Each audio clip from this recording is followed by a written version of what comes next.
যাদবপুরের মতো একটা ঐতিহ্যশালী প্রতিষ্ঠান নষ্ট হয়ে যাবে, এটাই আমাদের চিন্তার বিষয়।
প্রথা রান্না পুজো এসেছিলেন, কি বলবেন?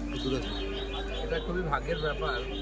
এই যে সিলেট বিশালাক্ষী তোলা প্রায় 250 বছরের মায়ের মন্দির বিশালাক্ষী, তো প্রতি মঙ্গলবার আর শনিবার এখানে বিশেষ পুজো হয়।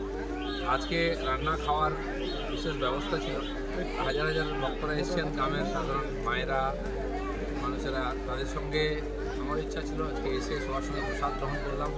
সুন্দর একটা মানে পবিত্র পরিবেশ এই মন্দিরকে কেন্দ্র করে, যেরকম গাছপালায় একটা শীতল আবহাওয়া, সেরকম সাধারণ মানুষ ভক্তের সঙ্গে ভক্তি নিয়ে এখানে এসে খাওয়া দাওয়া করছেন, বিশেষ পুজো মন্দির দর্শন করলাম, মাকে প্রণাম করলাম, খুব সুন্দর পরিবেশ। দাদা, ওই যাদবপুর ক্যাম্পাসের মধ্যে রাম মন্দির ভাঙার মতো উস্কানিমূলক ডাক দিচ্ছে বলে অভিযোগ। বিশ্ববিদ্যালয় কি ধর্মীয় বিদ্বেষের কেন্দ্র পরিণত হচ্ছে? দেশের শান্তি সম্পত্তি নষ্ট করার চেষ্টা চলছে। যাদবপুর ইউনিভার্সিটিটা এক প্রকার দেশ বিরোধীদের আখড়া হয়ে গেছে।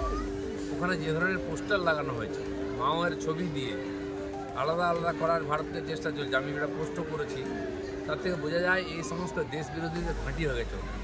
এই জন্য আজকে টিএমসির নেতারা বাইরে থেকে বড় বড় ডায়লগ দিচ্ছেন, কেন ওখানে পুলিশ প্রশাসন গিয়ে এই সমস্ত যারা উৎপাত করছে তাদেরকে ব্যবস্থা নিচ্ছেন, আইনের আড়ালে নিয়ে আসছে না আইনের সামনে।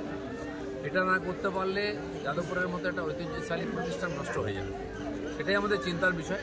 রাজনীতি করুন সবাই, আর তারপরে মন্ত্রী গেলে মন্ত্রীকে ঘেরাও করা, মারা, রাজ্যপালকে কেন্দ্রীয় মন্ত্রীকে আক্রমণ করা, এটা কী ধরনের ইনস্টিটিউট, কী ধরনের ছাত্র তারা, যারা গায়ে হাত তুলে মন্ত্রী তারপর নাটক করছে, গাড়ির নিচে বসে কি চাপা দিয়ে দিচ্ছে, তোকে গাড়ির তলায় যেতে কে বলেছে?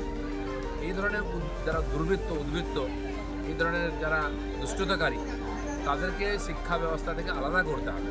কিছু লোকের জন্য ইউনিভার্সিটি বদনাম হচ্ছে, পশ্চিমবঙ্গ বদনাম হচ্ছে।